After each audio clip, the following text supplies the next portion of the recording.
It's impossible to hit a good golf shot without, number one, looking at the ball.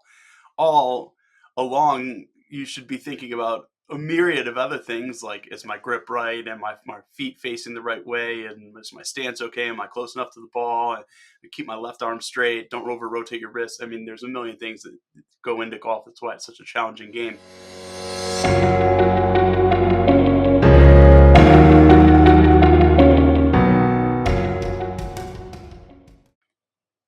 Hello, and welcome to Enter the Nebula, episode 46.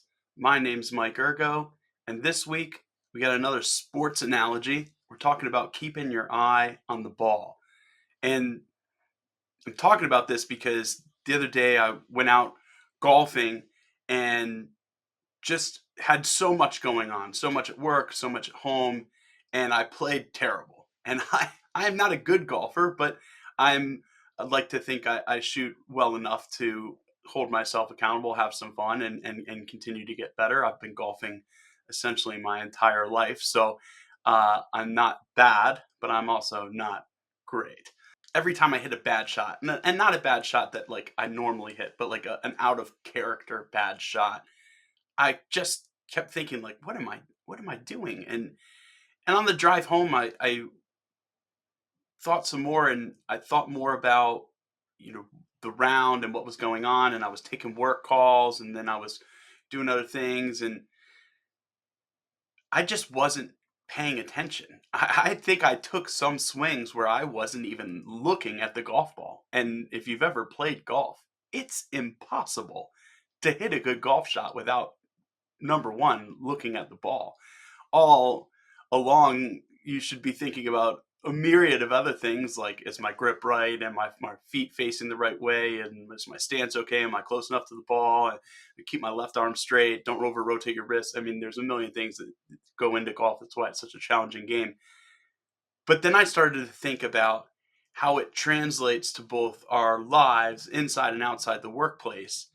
And with everything going on and multitasking being a thing, we often take our eye off the ball, and it can be a detriment. Whether you're on a call that maybe you missed something somebody said that was important because you were answering an IM, or maybe you're not paying as much attention to a story one of your kids is telling you because you're thinking about a meeting that you have the next day or a chore that needs to get done.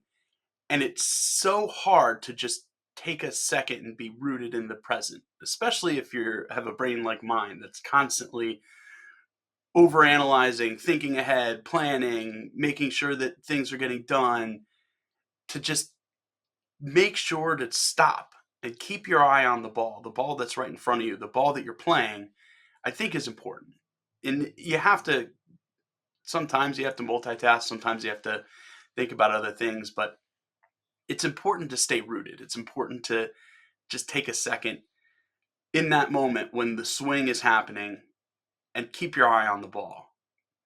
Continuing with the golf analogy, right? If you need to check your phone or an email, check it in the golf cart before the next hole, or at the turn, or whatever.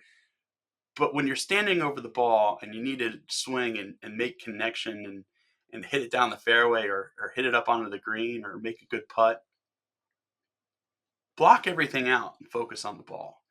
And I'm not talking about golf. I'm talking about whatever it is you're doing. If you're on a meeting that you need to be paying attention to, if you're having a great conversation with your kids or your spouse, take a second to stop. And that's hard for me. So I'm sure it's hard for other folks. And I think the more you can talk about it and think about it, the more you could do it. It's easy to get lost in the everyday shuffle of everything. So thank you for listening to this week's episode. A little bit of a short one. You could read the whole article on my website, intellectualnebula.com, and continue to like, subscribe, follow on all the social medias. Hope you're going to have a great rest of your week, and I'll see you next time.